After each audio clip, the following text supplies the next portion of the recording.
الرجيم بسم الله الرحمن الرحيم رب اشرح لي صدري ويسر لي امري واحلل عقدة من لساني يفقهوا قولي. معزز سامعین اور حاضرین محفل، السلام علیکم ورحمۃ اللہ وبرکاتہ. وعلیکم السلام.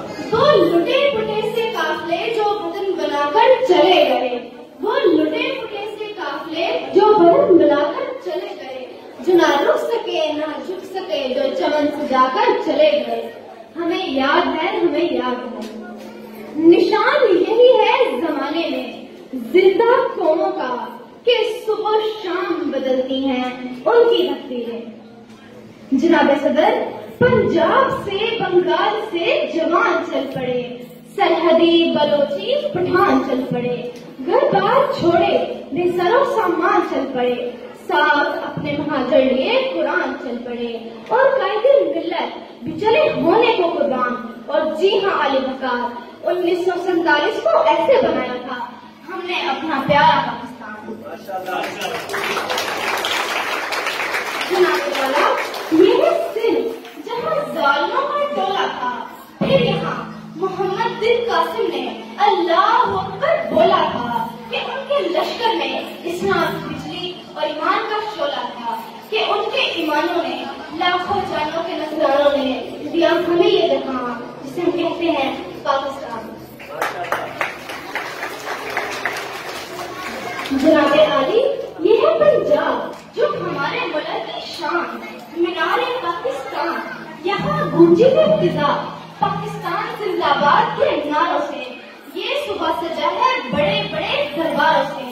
اقبال نے جگایا تھا قوم کو اپنے کلاموں سے. اسی کے بعد ہوا ہے میرا ملک آزاد جسے ہم کہتے ہیں پاکستان. یہ ہے خیبر پختونخوا سر پر کفن باندھے پھرتا ہے ایک پٹھان یہاں، دشمن کی طرف رہ جائیں ایسا ہے پختون جان. اگر ضرورت پڑی تو کر دے اپنی جان قربان. اسی جذبہ حب الوطنی کو ہم کہتے ہیں پاکستان. یہ ہے بلوچستان، بڑے بڑے پہاڑوں کی ہیبت ہے یہاں، نیلے آبشاروں کی ٹھنڈک ہے یہاں. میرے پاکستان میں ہے کشمیر جنت کی نظیر، ان کشمیریوں کی جان کا صدقہ ان کا ہے یہ مال جسے ہم کہتے ہیں پاکستان. یہ پاکستان ہماری آن ہے، شان ہے، کیونکہ یہ جناب کا پاکستان ہے.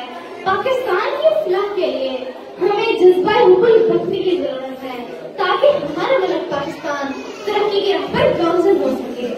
یہ پرپل، یہ جھنڈے، یہ اشجار اس کے، یہ جنگل، یہ صحرائی گلزار اس کے کسی کو بھی یہ رونق نہ مٹانے دیں گے، وطن پر کبھی آنچ نہ آنے دیں گے. پاکستان سے محبت ہماری رگ رگ میں دوڑتی ہے، اسی لیے ہمارا نعرہ ہے پاکستان زندہ باد.